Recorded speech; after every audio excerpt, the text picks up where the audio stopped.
Hello everyone, myself Nimit Jain. In last lecture, we have studied about MDS multi-dimension scaling and how perpetual map is uh, used and what is the processor of perpetual map. Now we start further of MDS.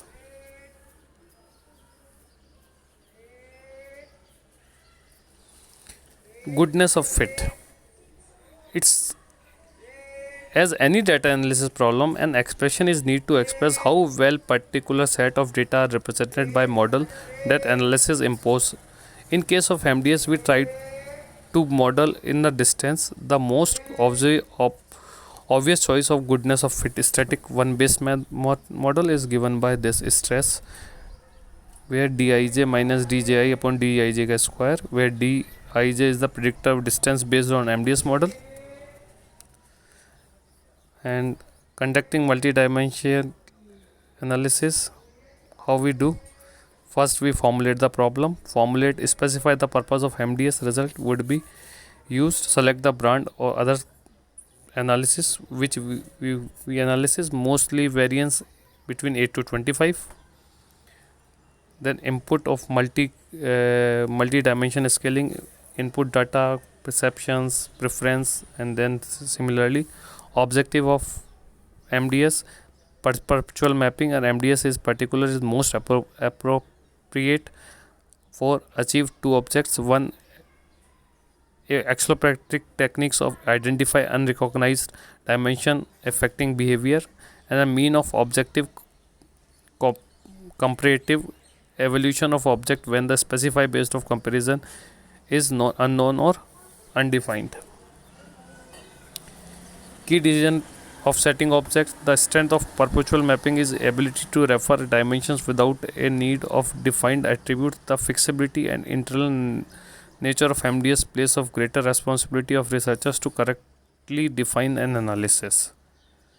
This is three key decisions: selecting the object that will be evaluated, deciding whether the similarities of preference are be analyzed, choosing whether the analysis will be performed as a group of individuals. Assumptions and limitations. The assume that the similarity as A and B is the same of similarity of B and A. MDS assumes that the distance between two simuli is some functions of the partial similarities of each of several perpetual dimensions.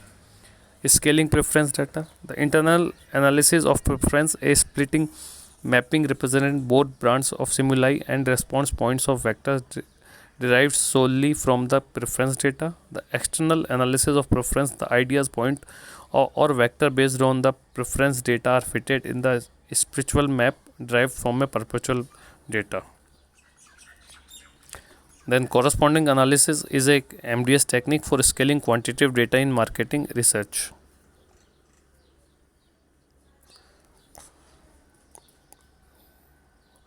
And these are what is the relationship between MDS factor analysis and discriminant analysis. In the attribute based approach we used obtain input data. Spectacle maps can be also obtained using factor or discriminant analysis. By factor analysis of the data, one could derive each response factor score or each brand.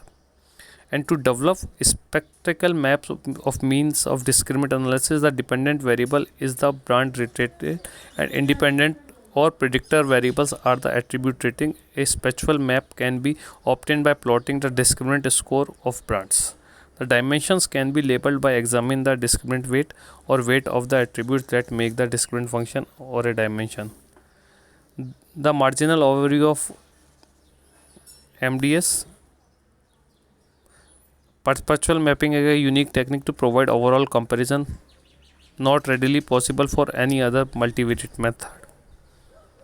Although MDS technique can argue the explanation of perpetual map, they must be viewed as a supplemental and expect to the greater consequences. So now we end our chapter. Thank you very much.